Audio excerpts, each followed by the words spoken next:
दोस्तों आपके अपने YouTube चैनल ए प्लस अकेडमी में आपका स्वागत है। मैं हूं धीरज वैष्णव। इस क्लास के अंदर आज हम पोषक पदार्थ के बारे में बात करने वाले हैं। अक्सर आपने 6 क्लास से पढ़ा होगा कि संतुलित भोजन, संतुलित आहार। अब उस संतुलित आहार के अंदर क्या होता है दोस्तों? कार्बोहाइड्रेट, वसा, प्रोटीन, विटामिन, खनिज, लवण, जल सभी पाए जाते हैं। अगर मान लीजिए इनमें से किसी एक अंग की, एक पदार्थ की लगातार समय के साथ जैसे 3-4 साल तक कमी हो जाए, आदमी की मृत्यु तक हो सकती है। तो इस क्लास के अंदर आज हम यहाँ पर समझने वाले हैं दोस्तों कार्बोहाइड्रेट, वसा और प्रोटीन। इस क्लास में हम इन तीनों की बात करेंगे क्योंकि तीनों का कार्य होता है दोस्तों ऊर्जा बनाना, ऊर्जा का उत्पादन करना शरीर के अंदर। बाकी विटामिन जो है बीमारियों से बचाने के लिए कार्य करता है। इस प्रकार से इनको जो है कल वाली क्लास के अंदर पढ़ेंगे। बहुत ही अच्छी क्लास होने वाली गाइस। मैं आपको यह समझा दूंगा कि कार्बोहाइड्रेट, वसा, प्रोटीन एक्चुअल में क्या होता है। आपके दिमाग में यही चलता है कि सर बचपन से सुनते आ रहे कार्बोहाइड्रेट, वसा, प्रोटीन होता क्या है, लेकिन समझ में कभी नहीं आया। तो ये वाला काम हम इस क्लास में करने वाले, ताकि आप रटो नहीं, चीजों को समझो, थोड़ा इंटरेस्ट पैदा हो आपको बायोलॉजी के अंदर। ठीक है, अब चलते हैं हम पोषक पदार्थ। देखिए, वह पदार्थ जो जीव में विभिन्न प्रकार के जैविक कार्यों के संचालन के लिए आवश्यक होते हैं, पोषक पदार्थ कहलाते हैं। अब जैविक कार्य क्या होते हैं समझ लीजिए। सबसे पहले यहां पर लिख रखा है, ये देखो, ऊर्जा उत्पादन करना। अब जब भी ऊर्जा उत्पादन की बात आए तो आप ये समझ लेना, या तो कार्बोहाइड्रेट है, या वसा है, या प्रोटीन है। इसके अलावा बाकी जो दिख रहे हैं ना, विटामिन, खनिज, लवण, यहाँ पर ये जल, न्यूक्लिक अम्ल, ये कार्य नहीं करेंगे। ऊर्जा उत्पादन का कार्य करेंगे कार्बोहाइड्रेट, वसा और प्रोटीन। इन तीनों का कार्य। और सबसे ज्यादा कौन करता है इनमें से ऊर्जा उत्पादन?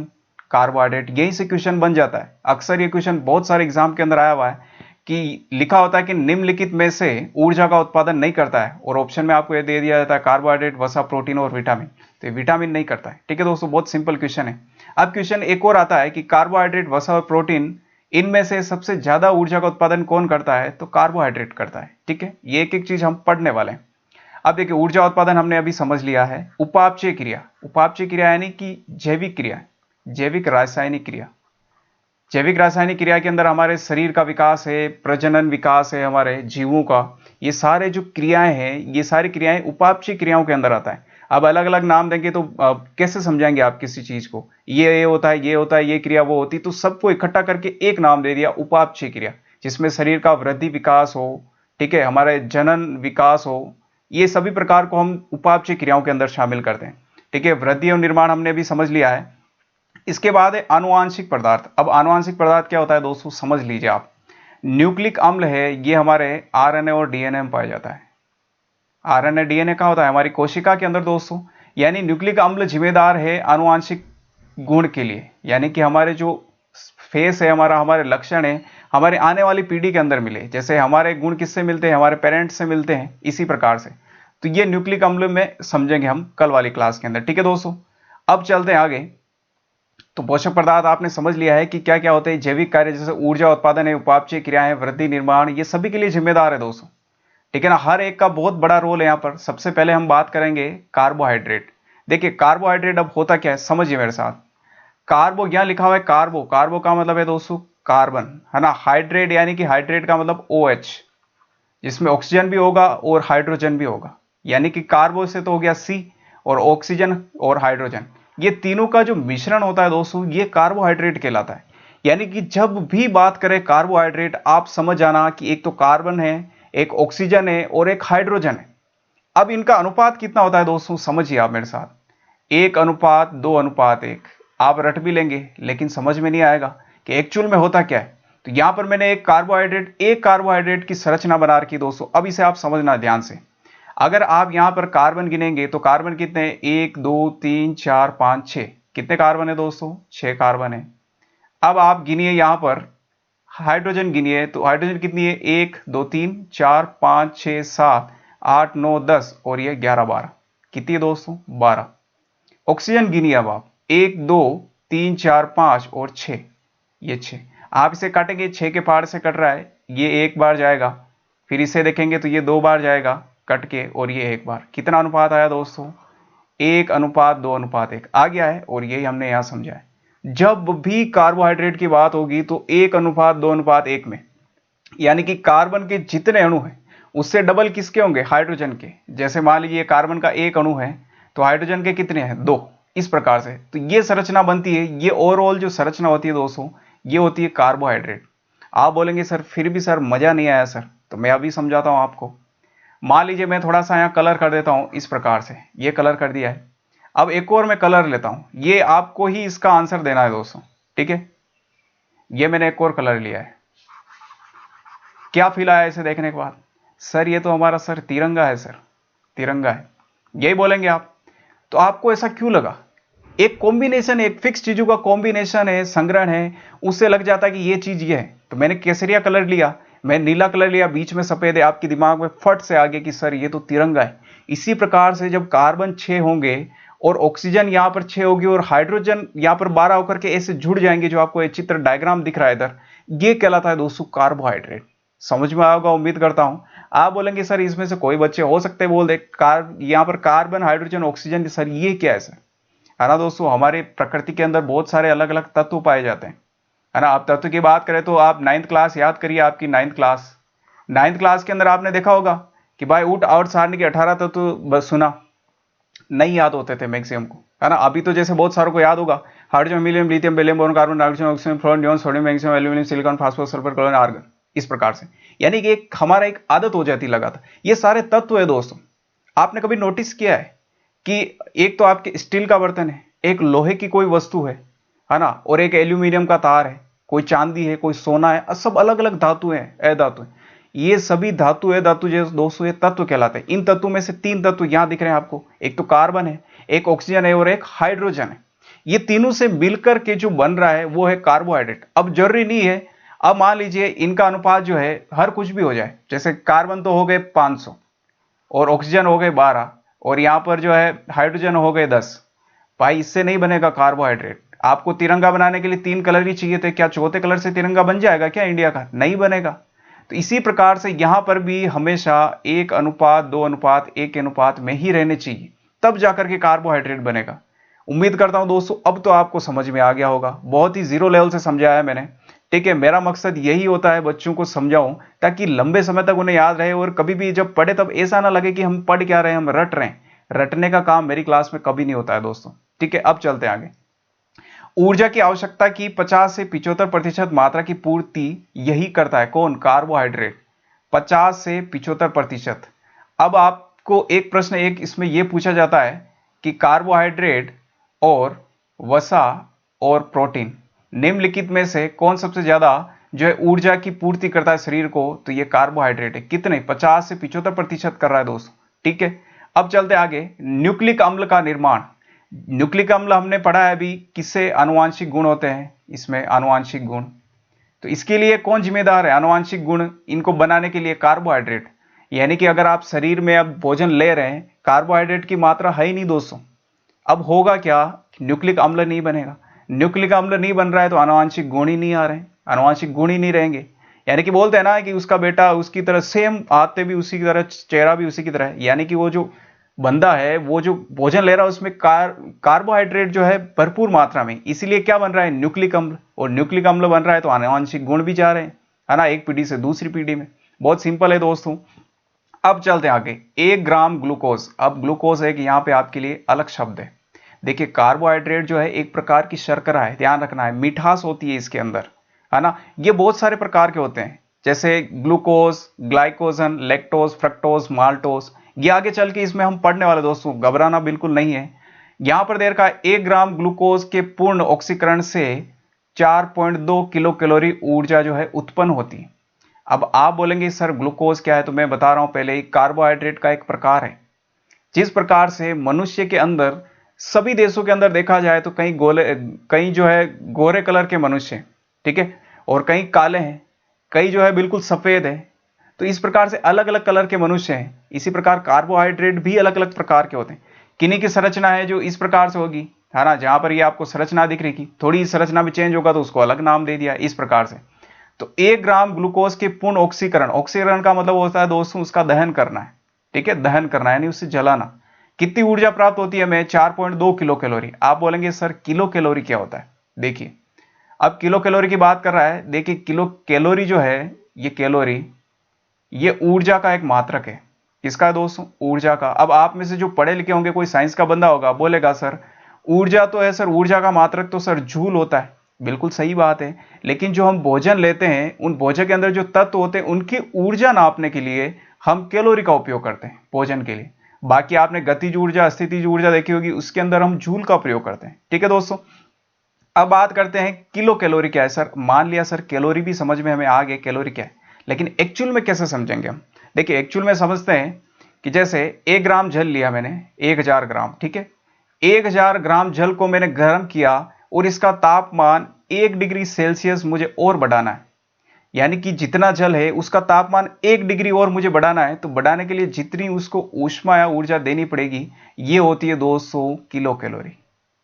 किलो कैलोरी, उम्मीद करता हूं अब समझ में आया होगा। आप 1 ग्राम जल ले लीजिए, उसका तापमान मान लीजिए 20 डिग्री सेल्सियस है ना। अब उसका 20 डिग्री सेल्सियस है, आपने क्या किया, उसे गर्म किया। गर्म करने पे 21 डिग्री सेल्सियस हो गया, यानी 1 डिग्री आपने बढ़ा दिया। तो 1 डिग्री बढ़ाया तो जो आपने उसको ऊष्मा दी है, ऊर्जा दी है, वही कहलाती है किलो कैलोरी। ठीक है दोस्तों, अब चलते हैं आगे। इसके अंदर देखिए गेहूं, चावल, मक्का, बाजरा, आलू, शकरकंद, सलजम और शहद, ये सभी क्या है दोस्तों, कार्बोहाइड्रेट के प्रकार। इन सभी के अंदर मिठास होती है। अगर हम शहद की बात करें दोस्तों, फ्रक्टोज, है ना, कभी कभार क्वेश्चन ये पूछा जाता है। फ्रक्टोज हमारा एक प्रकार का कार्बोहाइड्रेट है जिसके अंदर सबसे ज्यादा मात्रा पाई जाती है ना। शहद के अंदर फ्रक्टोज की मात्रा ज्यादा पाई जाती है क्योंकि ये मीठा है और मीठा एक कार्बोहाइड्रेट मीठा होता है एक तरह से। अब चलते हैं आगे दोस्तों, एक एक चीज को बहुत डिटेल से पढ़ेंगे, आप बिल्कुल चिंता ना करें, आपका भाई है आपके साथ। जो भी आपको डाउट लगे आप मुझे कमेंट बॉक्स के माध्यम से पूछ सकते हैं। देखिए कार्बोहाइड्रेट जो है 3 प्रकार के होते हैं। एक तो होता है मोनोसेकेराइड, मोनो का मतलब होता है दोस्तों एक, है ना, कोई भी चीज एक है तो मोनो कहलाती। डाइसेकेराइड, डाई का मतलब होता है दोस्तों दो। और पोली, पोली का मतलब होता है बहुत सारे, है ना, बहुत। इस प्रकार से पॉलीसेकेराइड। अब ये इन्हें हम ऐसा क्यों बोल रहे हैं, अब देखिए यहां पर हमने पिछली स्लाइड में समझ लिया था कि कार्बोहाइड्रेट कुछ इस प्रकार से होता है। ठीक है दोस्तों, अब मोनोसेकेराइड का मतलब है जिसके अंदर एक ही कार्बोहाइड्रेट की संरचना पाई गई हो, वो कहलाता है मोनोसेकेराइड। तो यहां देखिए आप देखेंगे तो ये सिर्फ एक ही तो है। मुझे बता क्या कोई और जुड़ रहा है क्या, अगर इसमें देखेंगे तो ये दो जुड़ रहे हैं देखिए, लेकिन ये एक है तो एक को बोल दिया हमने मोनोसेकेराइड। ये हमेशा सरल अवस्था में होता है। सरल अवस्था का मतलब एक है, इसलिए सरल अवस्था में कोई भी नहीं जुड़ रहा है, किसी से परेशान नहीं है, सिर्फ ऐसा कैसा ही घूमता फिरेगा इधर। ठीक है, अब इसके उदाहरण क्या होता है, गैलेक्टोज, ग्लूकोज, मेनोज तथा ट्राइओज। अब मैं ये क्यों बता रहा हूं, देखिए यहां 2 प्रकार के टीचर मिलेंगे आपको। ये एक टीचर जो ये नाम नहीं बता के डायरेक्ट धड़ाधड़ चल लेगा और आपको ऊपर ऊपर से समझ में आ जाएगा, आप बोलेंगे वाह क्या टीचर है, मजा आ गया। लेकिन बच्चों यार एग्जाम के अंदर ये ऐसे उदाहरण पूछ लिए जाते हैं और आप अभी पढ़ेंगे तो किसी को लगेगा सर ये क्या कचरा पढ़ा रहे हैं। सर कचरा नहीं है, क्वेश्चन बनते हैं यहां से। फिर आप ऊपर ऊपर से जिस टीचर से पढ़ के जाते हैं क्वेश्चन बनते ही नहीं, सिलेक्शन होता ही नहीं, फिर इधर उधर भटकते फिरते हैं। तो इसीलिए गाइस थोड़ा सा डीपली पढ़ लिया करो, थोड़ा सा उसे, है ना। थोड़ा टाइम लगेगा, वक्त लगेगा, लेकिन बहुत अच्छे मुकाम पर चले जाएंगे आप। ठीक है, अब सरल अवस्था मोनोसेकेराइड है, यानी कि ये हो गया गैलेक्टोज, ग्लूकोज तथा मेनोज तथा ट्राइओज। मैं याद कराऊंगा, ठीक है ना, टेंशन नहीं लेनी। इसमें सिर्फ एक ही जो है कार्बोहाइड्रेट होगा जो आपको नीचे संरचना दिख रही है, घूमता फिरेगा इधर उधर। डाई के अंदर कितने, दो, यानी कि एक मोनोसेकेराइड एक मोनोसेकेराइड। ये कितने मिल जाएंगे इसके अंदर, दो। दो मिलके क्या हो गया, डाई। तो डाई होने पर क्या बन जाएगा, ये डाइसेकेराइड बन जाएगा। देखिए एक मोनोसेकेराइड ये वाला, एक ये वाला, दोनों मिल गए। अब इनसे क्या क्या बनेगा, देखिए ग्लूकोज है, अभी पढ़ लिया हमने ग्लूकोज, ये क्या है, मोनोसेकेराइड है। एक है फ्रक्टोज दोस्तों, ये भी मोनोसेकेराइड। अब ये क्या मिल रहे हैं, ग्लूकोज के साथ फ्रक्टोज मिल रहा है। मान लीजिए यहां पर ग्लूकोज है, इधर फ्रक्टोज है, तो क्या बन जाएगा, सुक्रोज। क्या बनेगा दोस्तों, सुक्रोज बनेगा। इसी प्रकार से ग्लूकोज के साथ ग्लूकोज मिलेगा तो माल्टोज बन जाएगा, और ग्लूकोज के साथ अगर गैलेक्टोज मिलेगा तो क्या बनेगा, लैक्टोज। अब एक चीज देखते हैं इसके अंदर, आप बोलेंगे सर याद नहीं होंगे, मैं याद करवाता हूं ना कैसे। देखिए अगर आप गौर से देखेंगे, थोड़ा ये राइट के निशान को मिटा देता हूं मैं, आप इधर गौर से देखेंगे दोस्तों तो यहां आपको क्या दिख रहा है, तीनों के अंदर ग्लूकोज है। तो मुझे बताओ क्या इसे याद रखना है, नहीं रखना है। तो फिर याद क्या रखना है, याद हमें सिर्फ ये पीछे वाली चीज याद रखनी है कि ग्लूकोज के साथ फ्रक्टोज, ग्लूकोज और गैलेक्टोज। अब देखिए इसके अंदर अगर इसकी बात करें गैलेक्टोज, तो इसमें आ रहा है लेक्ट। लेक्ट सब दिख रहा है आपको दोस्तों, लेक्ट। और यहां पे भी देखो लेक्ट दिख रहा है। तो अब आगे वाले तो ग्लूकोज है, वैसे ही हमें पता चल गया आगे आगे वाले तो ग्लूकोज है, इसे तो याद रखना नहीं। यहाँ गैलेक्टोज में लेक्ट है तो लेक्टोज में भी लेक्ट है, तो इसका मतलब क्या है, ग्लूकोज के साथ गैलेक्टोज मिलेगा तो क्या बनेगा, लेक्टोज बनेगा। बिल्कुल सिंपल है। अब इसको याद करते हैं, ग्लूकोज, ग्लूकोज और माल्टोज। अब देखिए आप मान लो बीमार हो रहे हैं, बेड पर पड़े हैं आप, ठीक है, समझना थोड़ा मजा आएगा अभी। आपको बोतल चढ़ाई गई है, बोतल चढ़ाते हैं, उस बोतल के अंदर हमेशा ध्यान रखना है दोस्तों ग्लूकोज की मात्रा होती है। एक प्रश्न ये भी आता है, ग्लूकोज जो हमें तुरंत ऊर्जा प्रदान करता है, तुरंत ऊर्जा, ठीक है, तुरंत ऊर्जा हमें प्रदान कौन करता है दोस्तों? ग्लूकोज, ग्लूकोज, ठीक है। अब होता क्या है ना, जैसे आपको चढ़ाया, आपके अंदर अचानक से ताकत आ गई, ताकत आ गई तो क्या हो गए आप? मरने से बच गए, मरने से बच गए। तो मरने में क्या आ रहा है दोस्तों? आगे मैं आ रहा है मरने में, और यहां पे माल्टोज में भी क्या आ रहा है? मैं आ रहा है। तो इससे आप याद रख सकते हैं कि आपको ग्लूकोज की 2 बोतल चढ़ाइए, ग्लूकोज ग्लूकोज, तो आप मरने से बच गए, तो मरने में मैं आ रहा है, तो माल्टोज, तो ग्लूकोज ग्लूकोज माल्टोज, है ना दोस्तों। अब बचा हुआ सुक्रोज है, अगर आपको लैक्टोज याद हो गया, माल्टोज हो गया, तो बचा हुआ तो वैसे ही रहने दो ना, फ्रक्टोज के साथ सुक्रोज। 3 चीज है, 2 आपने याद कर ली, तीसरा ऑटोमेटिक याद हो जाएगा, बिल्कुल सिंपल है। अब चलते आगे दोस्तों, पॉलीसैकेराइड। दोस्तों अगर पसंद आ रहा तो प्लीज यार वीडियो को लाइक जरूर करना। लाइक से मिलता कुछ नहीं है, एक मोटिवेशन मिलता है, सिर्फ मोटिवेशन, ताकि प्रेरित होते हैं और भी आपके लिए अच्छा सा काम करें, अच्छी अच्छी आपके लिए पावर प्रेजेंटेशन बनाएं जिसे आपको समझ में आता रहे, आपके लिए मेहनत करते रहें, ठीक है। आप भी आगे बढ़े, हम भी बढ़े, बस यही चाहते हैं हम। अब है पॉलीसैकेराइड। देखिए पॉली का मतलब बहुत सारे, यानी कि ये जो आपको दिख रहा है मोनोसैकेराइड, ये बहुत सारे आ जाएंगे, 10 20 30 40 इस प्रकार से। यहाँ देखो नीचे मैंने दे रखा है, यहाँ पर ये सारे अलग अलग प्रकार से, ये मोनोसैकेराइड सारे मिलकर के क्या बना रहे हैं? पॉलीसैकेराइड। अब ये लंबी है, अघुलनशील श्रृंखला है, अघुलनशील में बहुत कुछ छुपा हुआ है दोस्तों, ध्यान रखना है अभी। अब लंबी श्रृंखला तो होनी है ना भाई, जब बहुत सारे जो है मोनोसैकेराइड मिल रहे हैं तो लंबी श्रृंखला तो होगी, बिल्कुल सिंपल सी बात है। अघुलनशील है, किसी के साथ घुलती मिलती नहीं है। अब घुलती मिलती नहीं है, इसका फायदा कैसे होगा अभी समझना। ऑर्थोपोडा के बाह्य कंकाल में, ऑर्थोपोडा दोस्तों एक प्रकार का जो जीव है उनका समूह है, जैसे मैं बता दूं तितली है, बिच्छू है या कॉकरोच है, इनके शरीर के ऊपर दोस्तों एक प्रकार का कोच पाया जाता है ना, पॉलीसैकेराइड का, कार्बोहाइड्रेट का ही प्रकार है पॉलीसैकेराइड। अब ये क्या है, इन्हें अघुलनशील है, अभी हमने पढ़ा है अघुलनशील। तो जितनी भी देर दोस्तों पानी के अंदर रहेंगे ना, कुछ नहीं बिगड़ेगा इनका। हमारे हाथ के अंदर देखिए, हम पानी के अंदर रहे तो हमारे हाथ जो है ऐसे सड़ वड़ जाएंगे, अगर 3 दिन आपको पानी में डुबो करके रख दो आप सड़ जाएंगे। लेकिन ये क्या अघुलनशील है, इनके ऊपर की सतह कभी नहीं सड़ेगी, ऊपर से पानी गिरता रहो कोई फर्क नहीं पड़ेगा दोस्तों, ठीक है। तो ये ऑर्थोपोडा जो है, इनका बाह्य कंकाल होता है दोस्तों, ये किसका होता है? पॉलीसैकेराइड। क्वेश्चन यहां से आता है। एक सेलुलोज में भी होता है। अब सेलुलोज जो है दोस्तों पेड़ पौधों की छाल होती है, छाल पेड़ पौधों की। खुद सोचिए आप, इतनी बारिश होती है 5-6 महीने लगातार, क्या पेड़ सड़ता है क्या? कभी नहीं सड़ता है। उसके ऊपर परत पाई जाती है सेलुलोज की, और सेलुलोज हमें पता है एक पॉलीसैकेराइड का प्रकार है, अभी पढ़ा है हमने ये वाला। और ये पॉलीसैकेराइड अघुलनशील यानी पानी के अंदर कोई फर्क ही नहीं पड़ेगा। कितनी सिंपल चीज है, एक दूसरे से रिलेट है, इसलिए कभी रटना नहीं है दोस्तों, समझते रहो, समझने में बहुत जो मजा है, एक तरह से इंटरेस्ट पैदा होता है समझने में, ठीक है।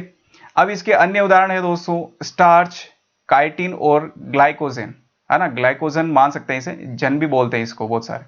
अब इसको कैसे याद रखना है कि ये टॉर्च है, स्टार्च के अंदर से टॉर्च याद रखें। टॉर्च जो है एक टीना नाम की लड़की लेके गई है, ठीक है। उसने क्या किया, उसे ग्लो किया है, ग्लो का मतलब जानते हो दोस्तों, जलाना, ग्लो, ग्लो किया है, तो ग्लो से ग्लाइको याद हो जाएगा आपको, ठीक है। एंड टीना नाम की लड़की है, टॉर्च लेकर के गई, कौन? टीना नाम की लड़की।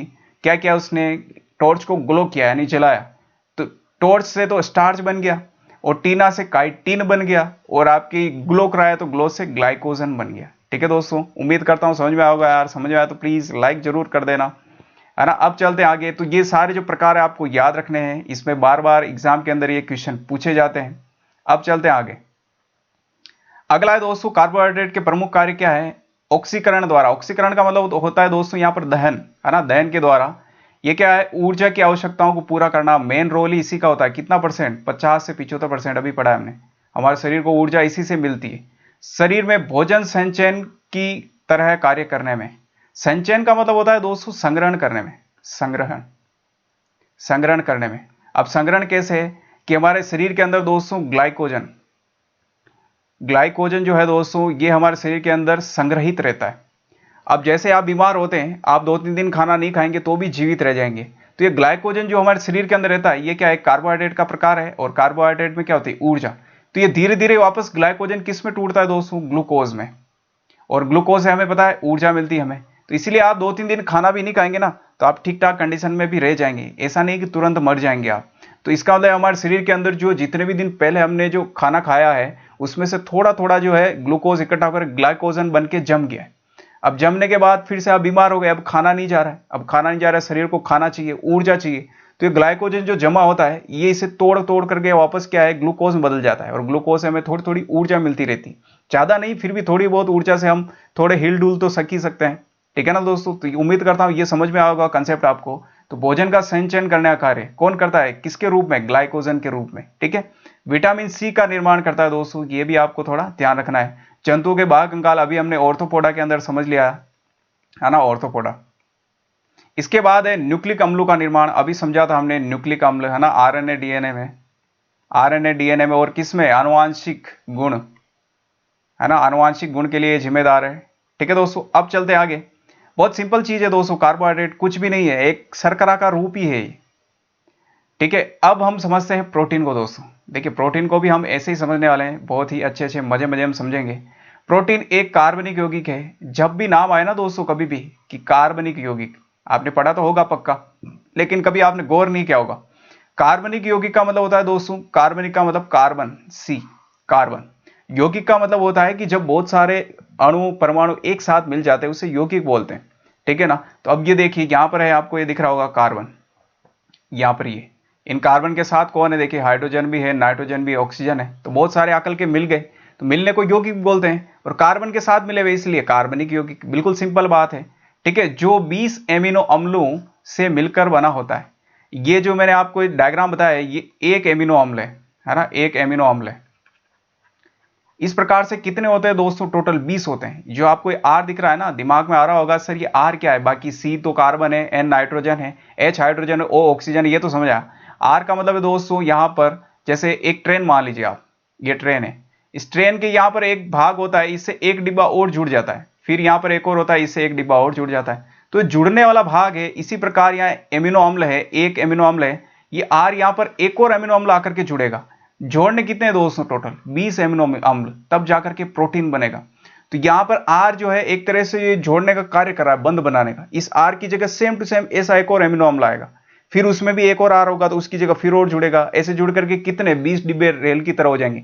और 20 जब ऐसे एमिनो अम्ल हो जाएंगे तो क्या बन जाएगा दोस्तों, यहां पर ये प्रोटीन भाई साहब बन जाएंगे। उम्मीद करता हूं समझ में आएगा दोस्तों। यार इतने जीरो लेवल से मुझे नहीं लगता कोई पढ़ाता होगा। ठीक है ना, बस मेरा एक ही सिद्धांत है कि आप बिल्कुल बेसिक से समझो चीजों को। शरीर में ऊर्जा उत्पन्न करना, देखिए ऊर्जा उत्पन्न ये करता है, बहुत ही क्लियर रखना हमारे दिमाग के अंदर कि कार्बोहाइड्रेट हो चाहे प्रोटीन हो चाहे वसा, इनका एक कार्य तो हमेशा जो है ऊर्जा उत्पन्न करने का होगा ही होगा। तथा शरीर की मरम्मत करना प्रोटीन का कार्य, ये मुख्य कार्य है, ध्यान रखना मुख्य। हमारे शरीर की मरम्मत करना, कोशिकाएं टूट फूट जाती है अंदर तो उनकी मरम्मत करना, उन्हें ठीक करना है, किसका कार्य है दोस्तों, प्रोटीन का। तो मेन मुख्य कार्य है प्रोटीन का। आवश्यकता होने पर फिर ऊर्जा का कार्य, यानी कि ऊर्जा देता है हमारे शरीर को, है ना। बाकी का जो ऊर्जा का काम है, एक तो है कार्बोहाइड्रेट संभाल लेता है और एक वसा संभाल लेती है। ठीक है ना, ये जो है प्रोटीन, जब ये मान लो आपके शरीर के अंदर कम हो तब प्रोटीन भाई साहब आकर के जो है यहाँ पर ऊर्जा का कार्य संभालते हैं, बाकी इसमें ऊर्जा का ज्यादा रोल नहीं होता है। ठीक है, प्रोटीन में नाइट्रोजन पाया जाता है, प्रोटीन के अंदर हमेशा नाइट्रोजन का अणु ये पाया जाएगा, परमाणु। ये देखिए ये है नाइट्रोजन, है ना, ये हमेशा होगा इसकी संरचना के अंदर। सोयाबीन और मूंगफली में प्रचुर मात्रा में प्रोटीन होता है। ठीक है, सोयाबीन के अंदर बात करें तो 43% लगभग, ठीक है 43% होता है मूंगफली में। तो इसीलिए सोयाबीन और मूंगफली है, अगर प्रोटीन की कमी है तो उसे आप रिकमेंड कर सकते हैं कि आप सोयाबीन मूंगफली खाएं। इसमें प्रोटीन की जो प्रचुर मात्रा होती है, सबसे अधिक मात्रा होती है।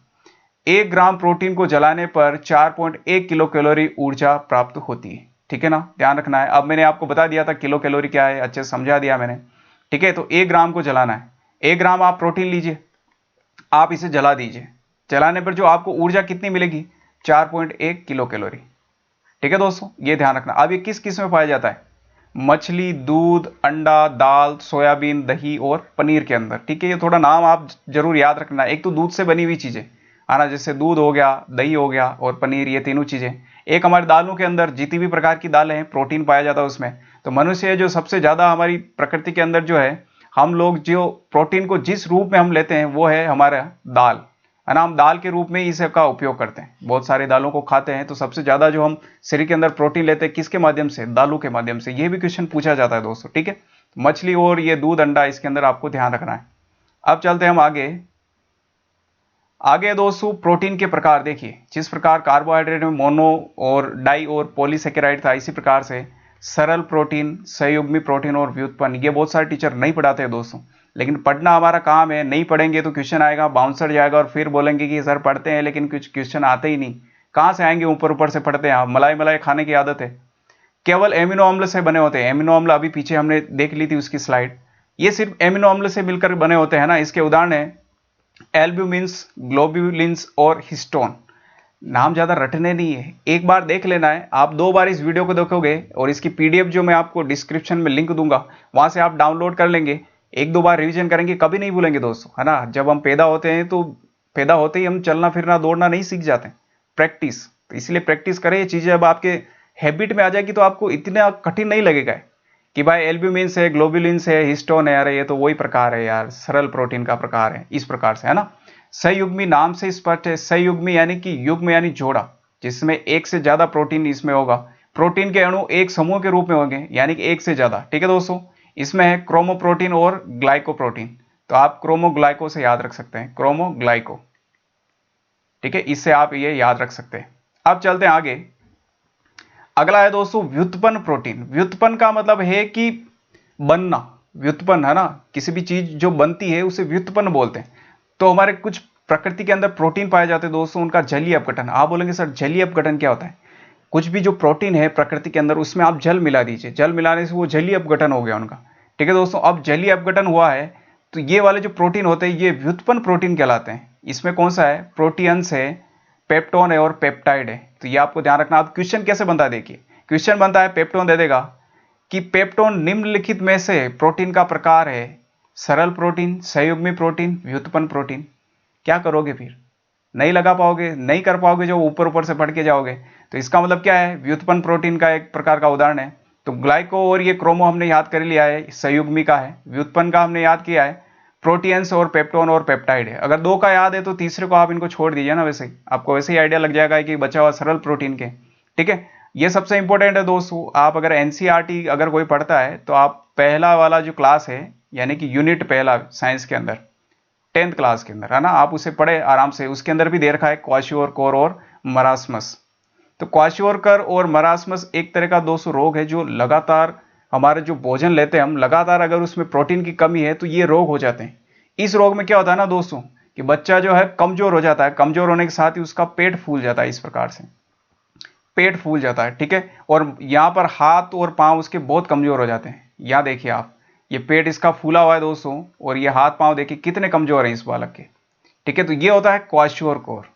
और मरासमस जो है दोस्तों, इसके अंदर मांसपेशियां कमजोर हो जाती है, मांसपेशियां, मांसपेशियां। ठीक है, उम्मीद करता हूं दोस्तों ये समझ में आया होगा आपको। बहुत ही ज्यादा मांसपेशियां इसमें कमजोर हो जाती है। तो दोनों प्रकार जो है प्रोटीन से जुड़े हुए। तो इसीलिए जो बच्चों के अंदर ये कुपोषण के जो शिकार होते हैं उसमें प्रोटीन्स की कमी होती है दोस्तों। ठीक है, अब चलते आगे। ये डायग्राम देने का मकसद यही रहता है दोस्तों कि आपको लंबे समय तक याद रहे, है ना। कोई चीज अगर डायग्राम से समझी हुई होती है तो मेरा यह विश्वास है कि उसे लंबे समय तक हमें याद रहती है। अब बात करते हैं हम वसा की। देखिए वसा क्या है? वसा जो है कार्बोहाइड्रेट, यानी कि कार्बन, हाइड्रोजन और ऑक्सीजन विभिन्न मात्रा में उपस्थित रहते हैं। अभी हमने समझा था कार्बोहाइड्रेट के अंदर, कार्बोहाइड्रेट के अंदर जो है किस रूप में, किस अनुपात में होते हैं? 1:2:1।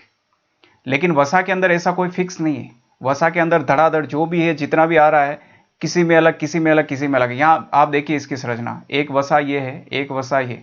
मुझे बताया क्या सभी की संरचना एक जैसी है? क्या नहीं है। ये छोटा है तो ये इससे बड़ा है, ये बड़ा है तो ये छोटा है, ये छोटा है, ये छोटा है, ये इससे बड़ा है, ये इससे छोटा है। इस प्रकार से सभी के अंदर जो है कार्बन की और ऑक्सीजन और हाइड्रोजन, इनका अनुपात सब में भिन्न भिन्न होता है, अलग अलग होता है ना दोस्तों।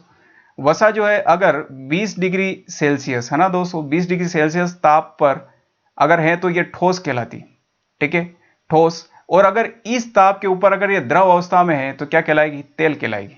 ठीक है, ऐसा क्वेश्चन भी अक्सर पूछा जाता है कि तेलीय अवस्था कब होती है? जब 20 डिग्री सेल्सियस पर अगर ये वसा जो है द्रव अवस्था में हो तो ये क्या है? तेल के रूप में जानी जाती है। सामान्य व्यक्ति को 20 से 30% ऊर्जा जो है वसा से प्राप्त होती है। अब देखिए किस प्रकार से समझा था हमने कार्बोहाइड्रेट के अंदर। कार्बोहाइड्रेट के अंदर दोस्तों हमने समझा था कि 50 से 75% ऊर्जा वहां से मिलती है। अब ये वसा है, वसा से कितनी मिल रही है? लगभग कितनी कितनी मिलनी चाहिए? 20 से 30%। तो ऐसे होकर के लगभग लगभग एक हमारा रेशियो आ जाता है कि 100% हमें ऊर्जा यहां से मिलती है। लेकिन मान लीजिए आप भोजन ले रहे हैं, कार्बोहाइड्रेट की कमी, यानी कि जो फैक्ट्री है ऊर्जा बनाने की कार्बोहाइड्रेट 50-70%, अब कमी है तो मान लीजिए 20% ही बना रहा है, ठीक है, कमी है तो 20% ही बनाएगा। वसा आप जो भोजन ले रहे हो उसमें वसा की भी कमी है, ठीक है ना। वसा आप किसे मानेंगे दोस्तों, मैं समझाता हूं वसा आपको। आप एक कागज लीजिए, जो भी खाने वाली चीजें उस कागज पे रख करके उस कागज को आप कूटिए। कूटने के बाद अगर कागज के ऊपर तेल लग जाता है, इसका मतलब वसा है, फैट है। तेल जो है एक प्रकार की वसा है, ठीक है ना। तो इससे आप इसको जो है ध्यान रख सकते हैं। किसी के अंदर जज करना हो कि वसा किस में है, तो आप उसे लेकर के, बिस्किट को लेकर के आप कूटिए ना एक बार कागज पे, कागज जो है ऐसे चिपचिपा हो जाता है, इसका मतलब उसके अंदर क्या है, वसा है, ठीक है। तो ये आपको समझ में आएगा। हाँ, लगातार वसा की कमी हो जाती है, तो मान लीजिए 20 से 30% बन रहा है, वो 10% बना है, तो 10% तो यहां से बना है कमी होने से, और 20% तो बना टोटल 30% ही। तो भाई साहब मुझे बताइए, ऊर्जा की तो कमी हो गई, आदमी तो कमजोर हो गया। तो ऐसी स्थिति में फिर प्रोटीन भाई साहब भी आते हैं। मैंने बताया था ना, प्रोटीन का मुख्य कार्य क्या है दोस्तों, हमारे टूट फूट कोशिकाओं में होती है, उन्हें अंगों को सही करना है। लेकिन अगर ये दोनों कार्बोहाइड्रेट और वसा की कमी हो जाती है, तो फिर प्रोटीन भाई साहब आकर के ये भी थोड़ी बहुत जो है ऊर्जा बनाने का कार्य करते हैं, ठीक है। वसा की कमी से जो हमारी त्वचा रुकी सुखी हो जाती है, वजन कम हो जाता है। त्वचा रुकी सुखी है ना, बोलते हैं ना ड्राई स्किन, डव वाला आपने देखा होगा, बहुत पागल बनाते हैं कि तुम्हारी स्किन बहुत ड्राई है, इसे सॉफ्ट करने के लिए डव वाला साबुन है, ये है वो है। तो इसमें क्या है कि वसा वसा मिला दी जाती है, ये वसा के प्रकार ही मिला दिए जाते हैं। उससे क्या है कि आपकी स्किन जो है थोड़ी उसमें ग्लो करने लगती है ना दोस्तों। बाकी ऐसा कुछ नहीं है। आप जो खाएंगे वसा जो है, वसा किस किस पदार्थ के अंदर किन में पाई जाती है, तो आप खाएंगे तो वैसे ही हो जाएंगे, डव वव की कोई जरूरत नहीं, ये सिर्फ पागल बनाने के लिए। 1 ग्राम वसा में दोस्तों 9.3 किलो कैलोरी ऊर्जा उत्पन्न होती है, ये ध्यान रखना है, क्योंकि ऐसे क्वेश्चन पूछे जाते हैं, ठीक है। तो 9.3 किलो कैलोरी, तो इसका मतलब ये नहीं कि सबसे ज्यादा 9.3 किलो कैलोरी उत्पन्न हो रही तो ये सबसे ज्यादा बनाएगी, नहीं, सबसे ज्यादा तो कार्बोहाइड्रेट ही बनाता है, जिसके अंदर कितना था, 4.3 किलो कैलोरी लगभग, ठीक है दोस्तों, इस प्रकार से। अब चलते आगे और समझते हैं हम। यहां पर देखिए वसा दो प्रकार की होती है, संतृप्त और असंतृप्त। आप बोलेंगे सर संतृप्त क्या होता है, असंतृप्त क्या होता है। मैं चाहूं तो डायरेक्ट बता सकता हूं, लेकिन ऐसा नहीं है ना, हम किसी शब्द को बिना समझे आगे नहीं बढ़ेंगे हम। संतृप्त का मतलब होता है दोस्तों, कोई भी संरचना है, जैसे कार्बन है, ऑक्सीजन है, हाइड्रोजन है, जुड़े हुए इनके अंदर बीच में बंद होता है दोस्तों, है ना। क्योंकि आर्ट्स के बच्चे, मुझे पता है नहीं आता है यार समझ में, तो मैं समझा रहा हूं इसीलिए। ये बंद है दोस्तों, है ना। आप मान लीजिए एक लड़का है और एक और लड़का इधर है। आप, एक लड़के ने इसका हाथ पकड़ा हुआ, एक ने, दोनों ने हाथ पकड़ लिए, तो बंद बना लिया ना आपने। तो इसी प्रकार से हाइड्रोजन है, ये कार्बन है, ये इन्होंने बंद बना लिया। तो बंद जो सिर्फ एक हाथ से बना रहे हैं, तो जिनके बीच में सिर्फ एक बंद होता है दोस्तों, ये कहलाता है संतृप्त, ठीक है। ऐसी संरचना जिनके अंदर अणुओं के बीच में एक बंद हो, संतृप्त कहलाता है। असंतृप्त के अंदर दोस्तों 2 या 3 बंद इस प्रकार से पाए जाते हैं। यहां देखिए आप, अगर आप ये देखेंगे तो यहां पर देखिए 2 बंद है, यहां पर 1 2, है ना। फिर से बताता हूं, ये देखिए दिख रहा होगा आपको 2 बंद है।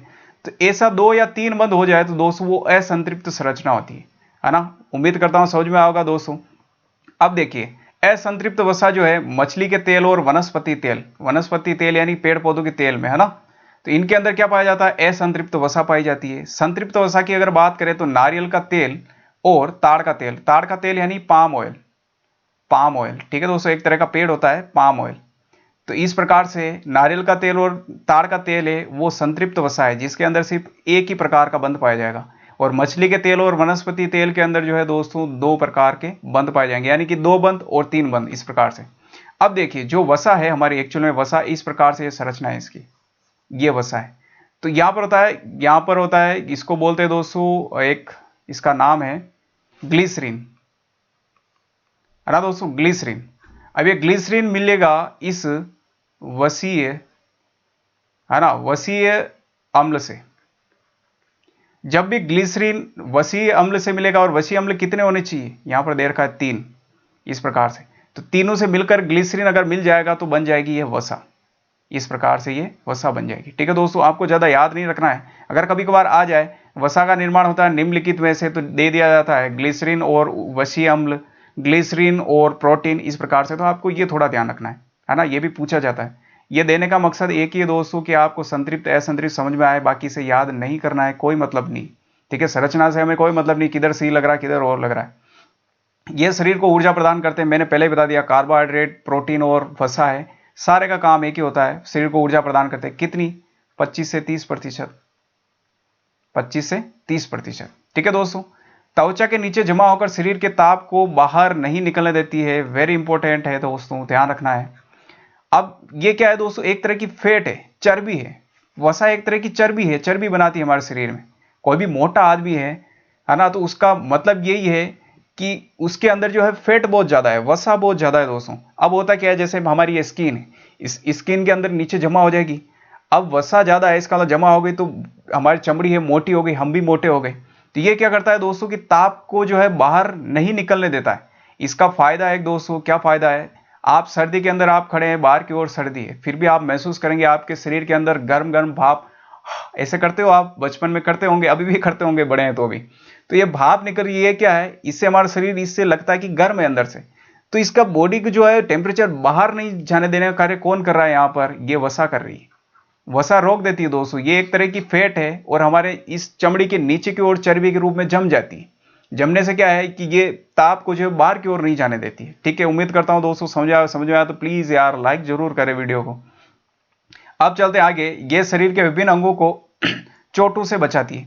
अब चोटों से तो बचाएगी ना, जब हमारा मान लीजिए हाथ है, इस हाथ में चर्बी नीचे जम गई है इस त्वचा के नीचे, और इसके अंदर मान लीजिए अंग है, तो इन अंगों को तो बचाने का कार्य करेगी, बिल्कुल करेगी, सही बात है ना, कॉमन सेंस वाली बात है। इसलिए दोस्तों जो जब भी पढ़ो आप 360 डिग्री हमारे दिमाग को घुमा करके पढ़ना चाहिए कि भाई ये चीज किससे जुड़ी हुई, ये चीज किससे, है ना। उम्मीद करता हूं दोस्तों ये चीजें आपको समझ में आई होगी। अब और आगे देख लेते हैं अगर हो तो। आगे अब कुछ भी नहीं बचा है, आगे एक चीज और बची है कि चैनल को जो है सब्सक्राइब जरूर करें। अगर वीडियो पसंद आ रहा है दोस्तों तो इसे लाइक जरूर करें, और अगर बहुत अच्छा लगा है तो इसे अपने दोस्तों के साथ शेयर जरूर करें। दोस्तों देखो यार, आप जो है ये फनी वीडियोस जो है स्टेटस पे लगा देते हैं, है ना। इससे फनी वीडियो से होता क्या है, स्टेटस का मतलब दोस्तों मैं बता देता हूँ आपको, थोड़ा ज्ञान ले लो एक्स्ट्रा। स्टेटस का मतलब होता है दोस्तों औकात। आप फनीज वीडियो लगा रहे हैं, लोगों को स्टेटस व्हाट्सएप पे लगा लगा कर आप उसे हंसा रहे हैं, तो इसका मतलब आप अपनी औकात बता रहे हैं, आपका सोच, आपकी थिंकिंग, आपका लेवल बता रहे हैं कि आप किस तरह के इंसान हैं। आप लगातार गाने लगा रहे हैं फिल्मी, आप पढ़ने वाले बालक हैं, आप गवर्नमेंट जॉब की एग्जाम की तैयारी कर रहे हैं। मुझे बताओ व्हाट्सएप पे गाने लगाने की आपको क्या जरूरत है, क्या दिखाना है लोगों को, क्या रिप्रेजेंट करना चाहते हो। भाई साहब जब भीड़ से अलग निकलना हो ना, तो ये सारे फोकटे काम जो है छोड़ने पड़ते हैं। ठीक है ना, तो ये आज के बाद ऐसे फालतू काम नहीं करना है। थोड़ा यार वीडियो जो पढ़ने वाले हैं उनको अपने दोस्तों के साथ शेयर कर दो, अपनी फैमिली के साथ, तो उन्हें भी लगे कि यार थोड़ा बालक पढ़ रहा है, थोड़ा इंटरेस्ट है इसको पढ़ने में। बाकी क्या है, आप ऐसे ही वही वीडियो लगाएंगे फनी, तो आपका पड़ोसी देखेगा, आपके जो है मामा मामी देखेंगे, ठीक है वह कर रहा है, करने दो, क्या है। तो ऐसा नहीं होना चाहिए दोस्तों, है ना। तो इसलिए इस वीडियो को अपने दोस्तों के साथ शेयर भी करें, अपने व्हाट्सअप स्टेटस भी लगाए, लिखे यार कि सर का चैनल है, इसे जो है सब्सक्राइब जरूर करें। ठीक है, उम्मीद करता हूँ दोस्तों ये सेशन आपको पसंद आया होगा। अगर पसंद आया तो प्लीज़ यार, है ना, अपने दोस्तों के साथ शेयर जरूर कर देना। ये तो बार बार बोलना पड़ते है क्योंकि आप करते नहीं है ना, बहुत सारे बच्चे करते हैं, ऐसी बात नहीं है। ठीक है दोस्तों, इसी के साथ अब मिलेंगे हम नए वीडियो में, और तब तक मैं थोड़ा मेरा सेटअप है इसको सही कर देता हूँ।